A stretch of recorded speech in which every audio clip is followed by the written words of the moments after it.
warahmatullahi wabarakatuh. Halo Sobat Unisba, kembali lagi bersama kami di Podcast Unisba episode 23. Dengan saya, Adinda Aulia Harisma, hari ini akan menyajikan cerita-cerita menarik, informatif, dan juga menginspirasi di mana lagi kalau bukan di Podcast Unisba. Oke Sobat Unisba, gimana kabarnya? Semoga selalu sehat dan selalu bahagia ya. Pada podcast kali ini kita akan mengangkat topik yang sangat menarik untuk teman-teman yang sedang juggling antara kuliah dan juga karir. Maka dari itu pada podcast kali ini kita akan mengambil judul Karir Jalan Pendidikan Tetap Menyala Tips ala Nindi.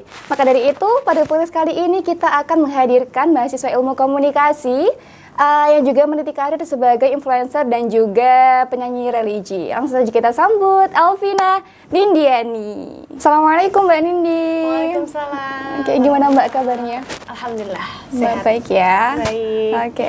Tadi kesini aman ya Mbak?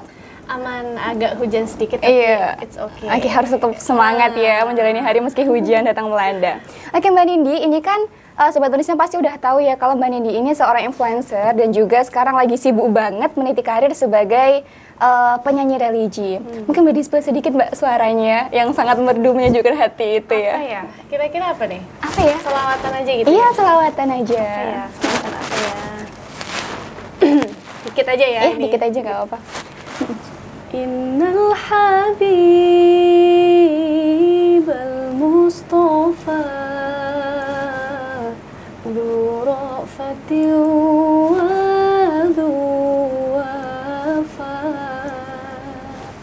wa dhikruhu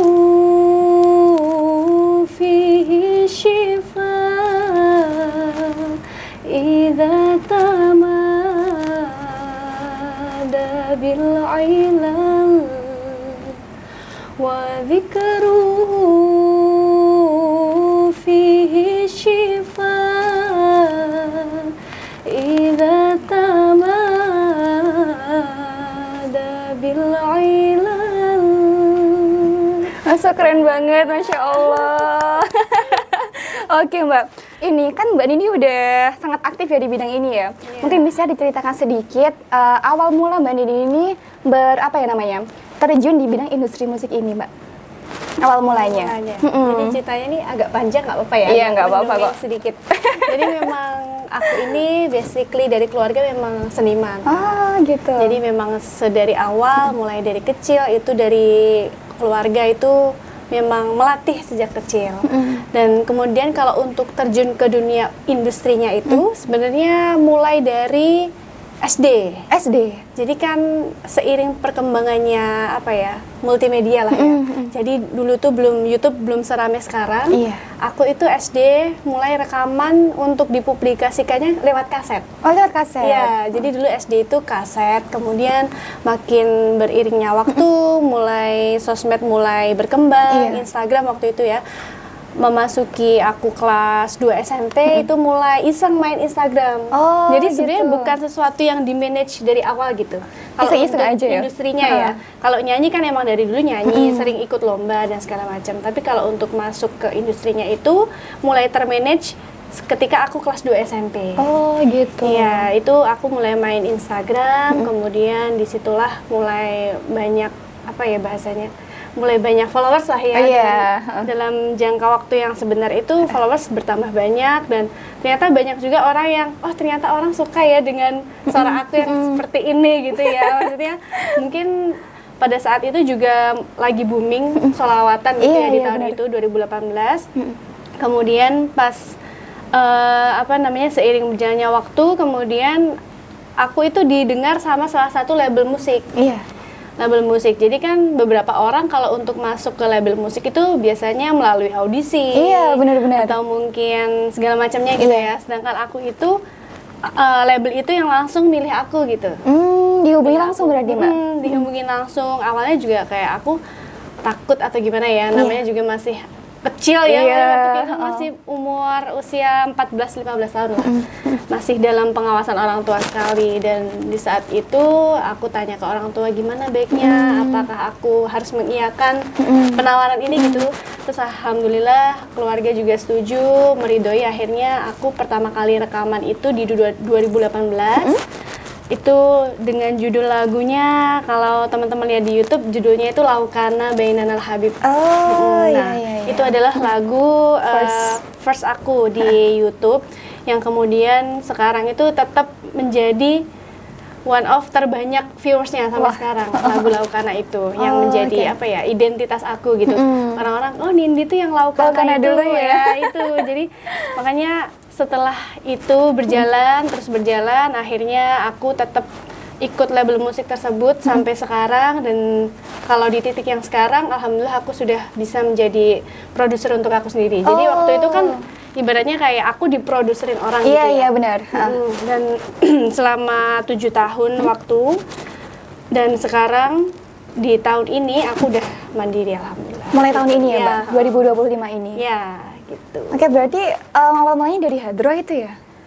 Bisa dibilang iya, maksudnya kayak penyanyi ikut lomba juga iya, hadroh juga iya, bahkan sinden aku juga iya sebenarnya. Jadi kalau untuk genre, semua genre itu aku pernah lewati. Berarti nggak cuma solawatan? Iya, tapi kalau untuk industri musik yang alhamdulillah rezeki aku itu di solawat. Oh gitu.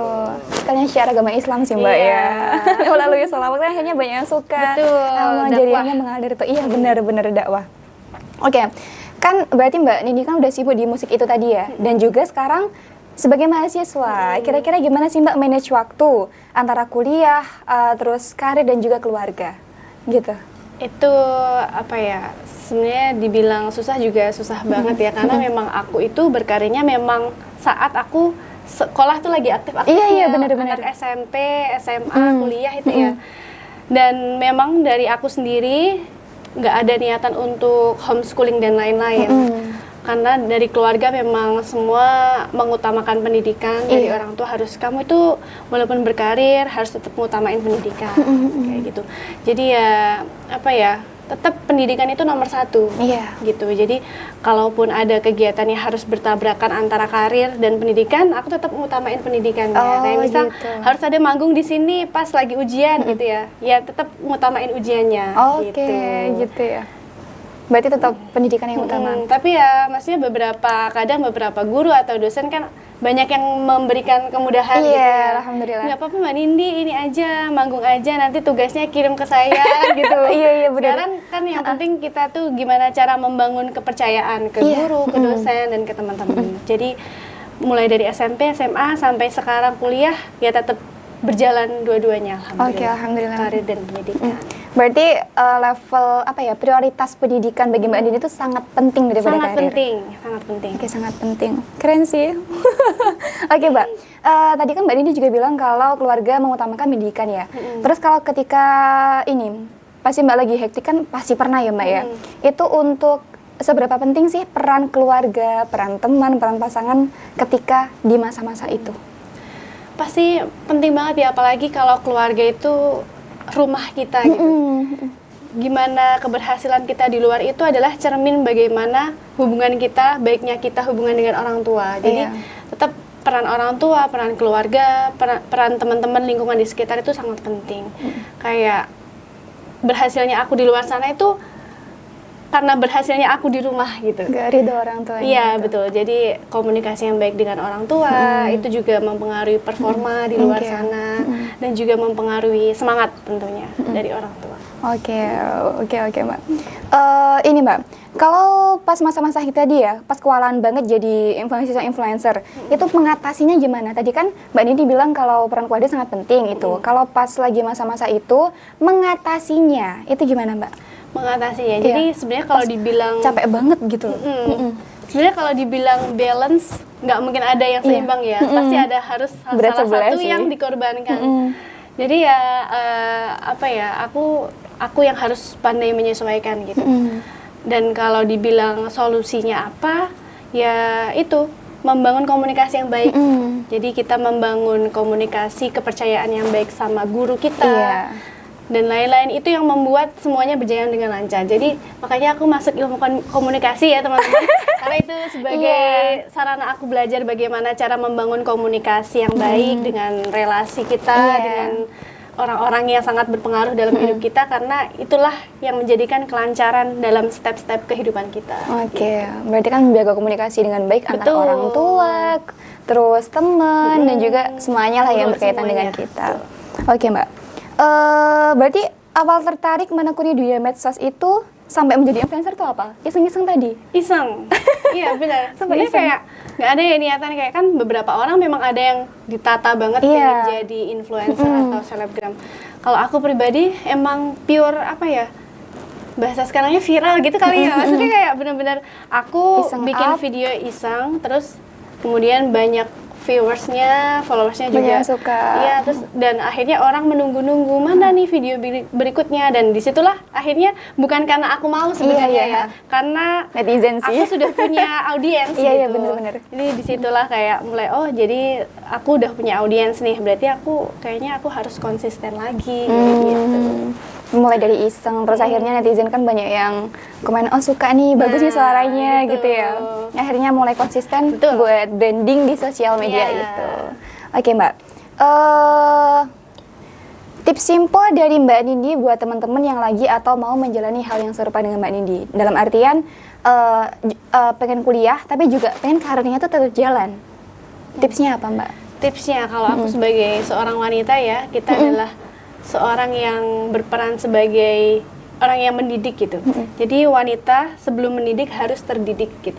Oke. Makanya sebenarnya kalau kalau disimpulkan bahwa kuliah adalah patokan utama, itu juga nggak tentu seperti itu ya, karena setiap orang punya prinsipnya. Tapi kalau dari aku sendiri dan juga dukungan dari keluarga, suami juga, itu kuliah itu sangat penting, dan memang kalau bisa suami itu kayak ngedukung banget buat kalau bisa kamu S2, S3 itu aku dukung gitu. Karena memang di keluarga aku dan lingkungan aku sangat mendukung untuk menjalankan pendidikan setinggi mungkin. Gitu. Jadi walaupun seorang wanita yang berkarir tidak meninggalkan pendidikannya. Oke. Kalau Mbak Nindi sendiri ketika menjadi influencer dan terjun di bidang ini ya, itu pernah nggak sih Mbak ngerasa kayak yang bikin down gitu? Pasti pernah ya, apalagi influencer itu orang yang berpengaruh gitu ya. Kadang ya kita namanya manusia kan nggak selalu dalam keadaan baik, dan orang nggak tahu itu. Orang Taunya sempurna kita aja sih. harus sempurna, kita Iya. harus mengikuti apa kemauan mereka. Dan kadang ketika kita menjadi influencer, kita bahkan tidak mendengarkan suara hati kita sendiri. Iya, iya, benar. Karena yang harus kita dengarkan adalah suara hati banyak orang. Sebenarnya nggak akan bisa ya kayak gitu. Semua tetap kembali ke masing-masing. Cuma kalau di awal dulu ya, namanya juga anak masih di bawah umur, masih ada kaget-kagetnya gitu. Masih ada kayak, ya ampun ada yang komentar jelek, aku kayaknya harus tutup akun dulu segala macam gitu ya. Tapi kalau makin Oke. kesini ya adalah maksudnya bodo amat aja. Yang penting kalau memang itu kritik yang membangun ya diterima. Kalau misal kita mampu menuruti apa kata mereka ya kita lakuin. Kalau enggak ya udah kembali aja, kembaliin ke Oke. diri kita sendiri mampu atau enggak gitu. Berarti pernah sampai tutup akun juga ya Mbak? Pernah. Dulu kan ya namanya bocil SMP ya, maksudnya kayak Masih bermasa-masanya itu sih. di seusia aku belum ada yang kayak aku gitu. Dan waktu itu ya namanya orang gitu ya, banyak lah. Maksudnya adanya komen baik juga pasti beriringan sama komen-komen yang Iya. buruk gitu ya. Bener-bener. Namanya juga masih anak kecil, masih belum tertata mentalnya, masih harus butuh dampingan ekstra gitu ya. Jadi alhamdulillahnya orang tua aku itu selalu mendampingi aku, dan juga orang-orang di sekitar aku tuh gak yang lepas tangan. Jadi makanya peran orang tua dan lingkungan itu sangat penting, karena namanya anak kecil itu harus didampingi ekstra dari segi psikolognya. Ya, berarti dulu yang sangat berpengaruh itu lingkungan orang tua Betul. dan juga teman-teman itu ya. Oke Mbak, keren banget sih Mbak kayak gitu. Kok bisa gitu? Ya Allah, alhamdulillah. Ya maksudnya itu makin tahu juga makin setiap tahunnya ada yang dibikin pelajaran gitu. Oke. Pasti ada evaluasi di setiap tahunnya. Kan ini kan Mbak Nindi juga sekarang udah branding diri sendiri di 2025 udah menjadi produsen sendiri ya? Produser. Produser sendiri bener-bener. Terus ini aku tadi mau tanya apa sih? Mbak Nindi kenapa kok berani gitu sampai sekarang kok bisa menerapkan sikap bodo amat itu? Karena kebanyakan influencer kan pasti kayak takut gitu ya, nanti netizennya gini gitu. rasa untuk gimana caranya biar bisa selalu bodo amat dalam menghadapi itu semuanya itu? Sebenarnya kalau dibilang bodo amat pasti ada ya sisi kepikirannya. Cuman lebih ke bagaimana kita menyikapinya. Karena kalau kita selalu menuruti apa kata orang, kita akan kehilangan jati diri kita sendiri. Makanya semua dimulai dari percaya diri, kemudian ya kita harus pandai memilah. Kita nggak akan bisa mengontrol orang mau ngomong apa, tapi kita bisa mengontrol mana yang mau kita dengar. Jadi kontrol itu ada dalam diri kita sendiri. Gitu. Berarti ya pinter-pinteran kita mengontrol itu ya? Bener banget itu. Karena kalau out of control ya kita sendiri yang kewalahan gitu ya. Maksudnya kalau misal mereka ada netizen gitu ya komentar buruk, mungkin mereka nggak akan pikir panjang apa efek samping dampak dari komentar mereka. Bener. Padahal kita sendiri yang di sini, aduh sakit hati banget ya gini. Jadi ya makin kesini, ayo makin di manage kontrolnya ke diri sendiri, karena orang lain nggak akan tahu saat kita terpuruk.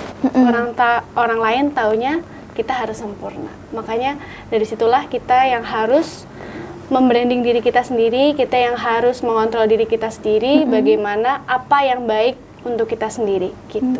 Jangan dengarkan semua perkataan sih. Capek nanti kita. Capek banget sih Mbak, apalagi kan udah terkenal banget ya. Itu pasti aduh. Tapi kayaknya sekarang udah amatnya udah sangat ini ya Mbak ya. Kayak nggak terlalu, udahlah biarin, yang penting kita udah jalan, udah show our best gitu kan. Iya, benar. Apalagi sekarang kan, maksudnya kalau dulu mungkin aku masih di bawah produser orang lain ya. Iya, benar. Itu selain juga ini kan maksudnya produser juga pasti punya tuntutan. Gitu, kayak misal sesepele dari kamu ini berat badannya harus stay segini ya, nggak boleh pernah digituin? Iya pernah. Pernah ada satu titik kayak aku tuh fisiknya harus sempurna.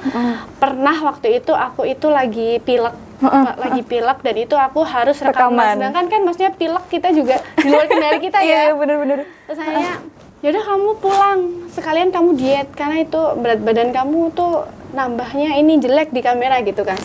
Itu kayak mungkin awalnya kayak aku emangnya segendut itu ya ini. Tapi ya udahlah, ini namanya juga di bawah produseran orang, jadi ya mau nggak mau kita harus ngikutin apa kata mereka.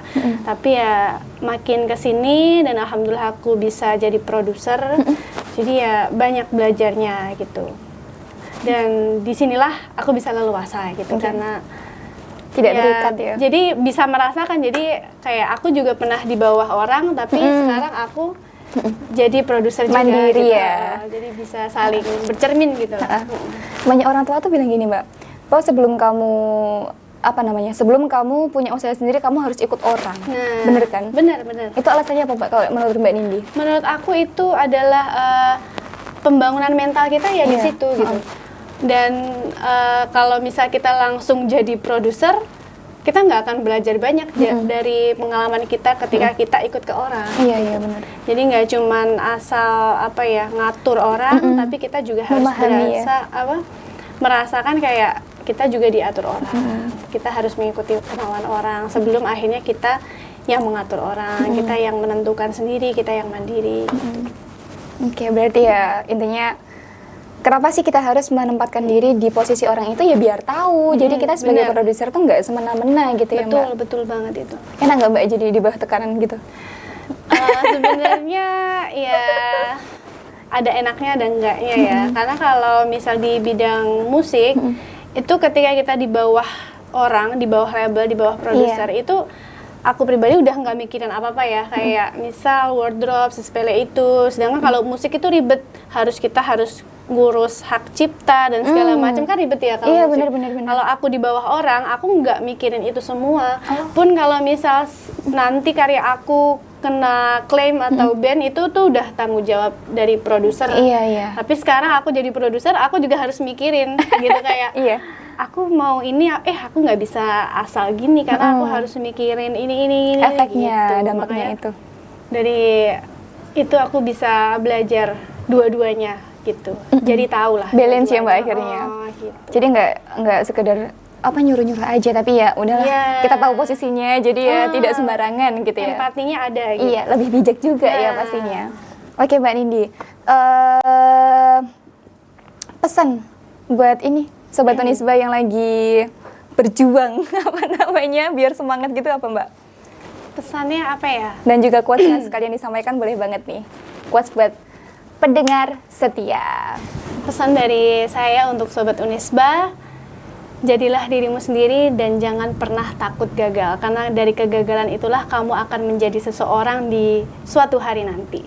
Wah, luar biasa sekali ya pesan dari Mbak Nindi buat Sobat Unisba. Jangan lupa untuk selalu menjadi diri sendiri. Betul. Kayak nggak terasa sih Mbak, kita udah ngobrol santai dan insya Allah berbobot juga ya, masih ringan tapi juga berbobot. Insya Banyak Allah. banget insight yang diambil loh, mulai dari pentingnya memanage waktu, konsisten dan juga apa namanya peran pendukung seorang keluarga dan juga seluruh lingkungan itu sangat penting sekali dalam menghadapi masa-masa sulit itu ya. Oke Sobat Unisba, sama belajar jangan lupa ya. Bagi Sobat Unisba yang merasa capek atau lagi berada di fase terendah, jangan putus asa karena kalian tidak sendiri. Iya kan Mbak? Betul. Kalian tidak sendiri ya. Semua orang pasti merasa pernah putus asa, tapi jangan berhenti di situ karena kehidupan masih panjang dan kita harus melewati itu dengan semangat tentunya. Jangan lupa tetap semangat. Iya, jangan lupa tetap semangat ya. Oke, baik Sobat Unisba, jangan lupa untuk selalu semangat. Semoga podcast kita kali ini itu bisa membakar semangat penonton Sobat Unisba untuk selalu up dan juga tidak putus asa ya Mbak. Betul, Oke, betul, terima kasih. Jangan lupa untuk selalu like, share, and subscribe our video di podcast Unisba. Dan juga saya Adinda Aulia Harisma. Dan saya Alvina Nindiani. Terima kasih. Wassalamualaikum warahmatullahi wabarakatuh.